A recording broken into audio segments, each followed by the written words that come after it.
When you first enter a relationship, you go through that phase when you just enjoy spending time with one another. And then you move on to the next phase where you start to make plans. This one's called building castles. You mapped it all out. Our house in the country. You tinkling on the piano. Me nurturing stories till dusk. The water fights in the wildflower garden with our 3 kids. We window shopped for retro wedding outfits we might one day wear. There were Christmas cards to the 2 of us. We even invested in an orthopaedic mattress. This is important. For the future, you said. I came to see it all as you did. Grafted my dreams onto yours. I touched the heads of our children, grubby, tousled and happy. Heard the rush of air as you pressed those piano keys. Inhaled the mahogany furniture, the Victorian rosebush you said we'd grow. Then, as we curled up on my sofa, you placed your hand on my tummy and rubbed round and round. You could have my baby. Round and round you rubbed and left me. And now, when I think of those words, of your round and round hand, I know that moment was real. That, and the seeds you helped me to plant.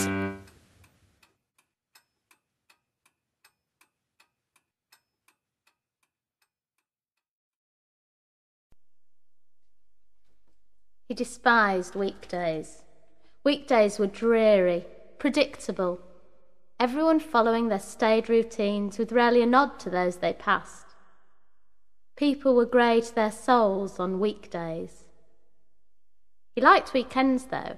Every Saturday after hoi polloi, he would watch the ravers gather, too wasted to remember where to go, who they had come with, and in some cases, who they were.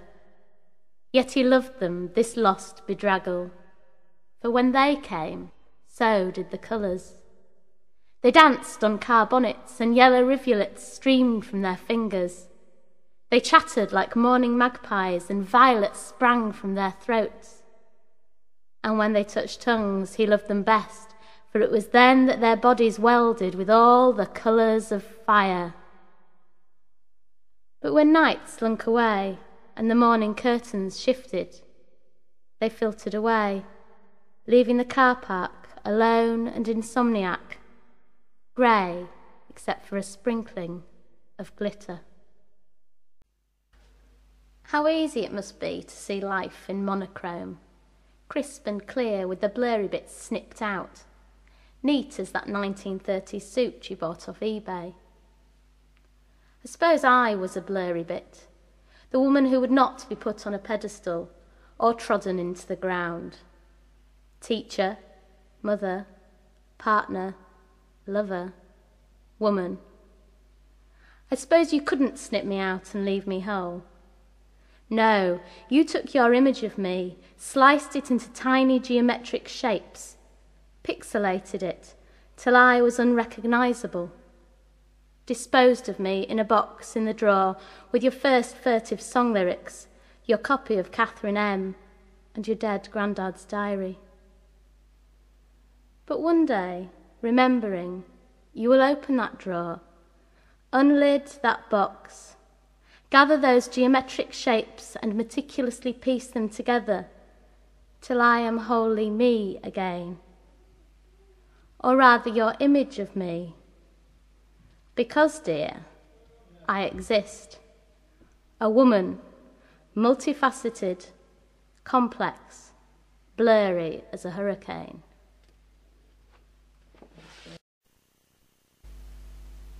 There are worse rapes than this. He did not threaten my family or beat me with his fists. He simply prized open my thighs, shut his eyes to my tears. There are worse rapes than this. He did not bind me with gaffer tape or hold a knife to my throat.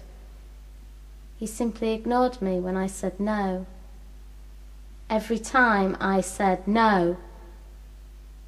There are worse rapes than this. In the comfort of my own bed, under my favourite paisley quilt, by the man I loved. There are worse rapes than this. It's not always easy to commit. The decision.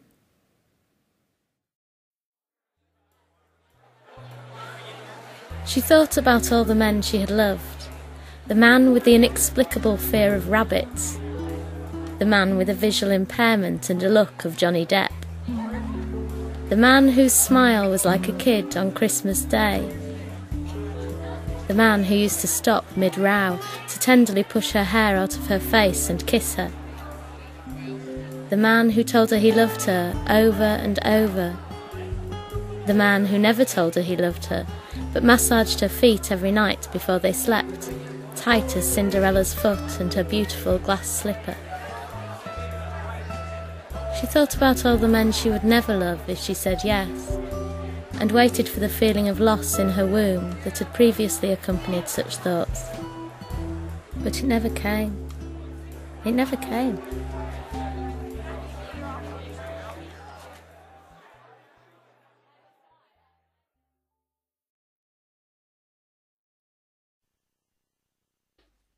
She had lived with the wolves till she was 3, they said, though to her time was measured only by the period she was with the wolves and what came after.